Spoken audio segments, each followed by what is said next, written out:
Narmadapuram police अधीक्षक साई कृष्णा ठोटा मंगलवार दोपहर सिवनी मालवा थाने पहुंचे, जहां उन्होंने नगर की कानून व्यवस्था की समीक्षा करते हुए अधिवक्ता संघ और स्थानीय पत्रकारों से विस्तृत चर्चा की। इस मौके पर थाना प्रभारी सहित पुलिस अमला भी मौजूद रहा। बैठक के दौरान नगर में पुलिस व्यवस्था को और बेहतर बनाने को लेकर कई महत्वपूर्ण बिंदुओं पर चर्चा हुई। अधिवक्ता संघ और पत्रकारों ने नगर की सीसीटीवी व्यवस्था, ट्रैफिक प्रबंधन, बस स्टैंड पर एजेंटों की गुंडागर्दी तथा भारी वाहनों के नगर प्रवेश पर रोक जैसे विषयों पर अपने सुझाव प्रस्तुत किए। सुझावों के दौरान ये बात सामने आई कि नगर के मुख्य बाजार क्षेत्र और बस स्टैंड क्षेत्र में ट्रैफिक अव्यवस्था आम समस्या बन चुकी है। वही बस स्टैंड पर एजेंटों की मनमानी और गुंडागर्दी को लेकर भी कई शिकायतें प्राप्त हुई है। इन समस्याओं के निराकरण हेतु अधिवक्ता और पत्रकारों ने पुलिस अधीक्षक से ठोस कदम उठाने का आग्रह किया। एसपी साई कृष्णा ठोटा ने सभी सुझावों को गंभीरता से सुना और तत्काल समाधान के लिए संबंधित अधिकारियों को निर्देश देने का आश्वासन दिया।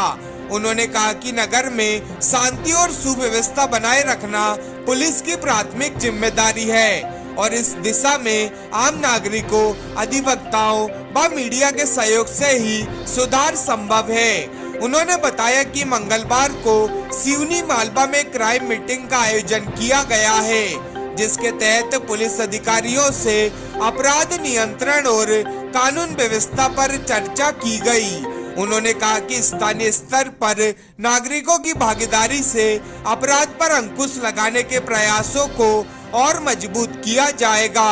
पुलिस अधीक्षक ने ये भी कहा कि शहर के प्रमुख स्थानों पर सीसीटीवी कैमरों की संख्या बढ़ाने, ट्रैफिक नियंत्रण के लिए अतिरिक्त पुलिस बल लगाने तथा बस स्टैंड क्षेत्र में एजेंटों की गतिविधियों पर निगरानी रखने की दिशा में शीघ्र कदम उठाए जाएंगे।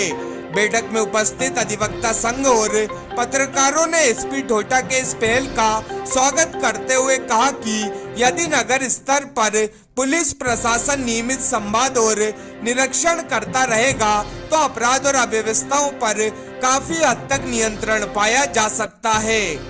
किस प्रकार का आज निरीक्षण वगैरह था? क्या आज क्राइम मीटिंग के उपलक्ष्य में यहाँ पर उपस्थिति थी, जिसमें जो हमारे सिवनी मालवा थाने के जो विभिन्न गणमान्य लोग हैं, पत्रकार हैं और लॉयर्स हैं, इनसे आज मीटिंग की गई। आप लोगों के द्वारा कई विभिन्न सुझाव दिए गए, जिस तरीके से शांति व्यवस्था और पुलिसिंग इस थाने अंतर्गत इम्प्रूव की जा सकती है। तो इसमें काफ़ी विस्तृत चर्चा हुई और काफ़ी सारे सुझाव मिले हैं, जिनका हम लोग प्रयास करेंगे कि पालन किया जाए। सिवनी मालवा में पहली बार आपका भ्रमण हुआ है, आप अधिवक्ताओं पत्रकारों से मिले हैं, मुख्य समस्याएं आपको क्या समझ में आई? समस्याएं अधिकतर ट्रैफिक से संबंधी है, और जो सीसीटीवी कैमरास नहीं लगे होना इसके संबंध में है। कुछ बस और ऑटो ड्राइवर्स के संबंध में कुछ बताया गया है और मोर तो जो भी ज़्यादा था वो ट्रैफिक के संबंध में लोगों ने बात की। सर, क्या प्रयास रहेंगे ट्रैफिक को? जैसे कि बताया कि सीसीटीवी कैमरास के बारे में ऑलरेडी प्रयास चल रहा है। ट्रैफिक के बारे में भी, बानापुरा चौकी के बारे में भी थोड़ा पुलिस की विजिबिलिटी के बारे में पॉइंट दिए गए हैं, तो प्रयास करेंगे कि विजिबिलिटी रहे। कुछ देर के बाद आपका प्रेजेंटेशन होना है, वो प्रेजेंटेशन किस प्रकार का रहेगा? वो तो क्राइम मीटिंग है, जो एक रेगुलर पार्ट है पुलिसिंग का, जिसमें 3 थानों की जो है क्राइम की समीक्षा की जाएगी।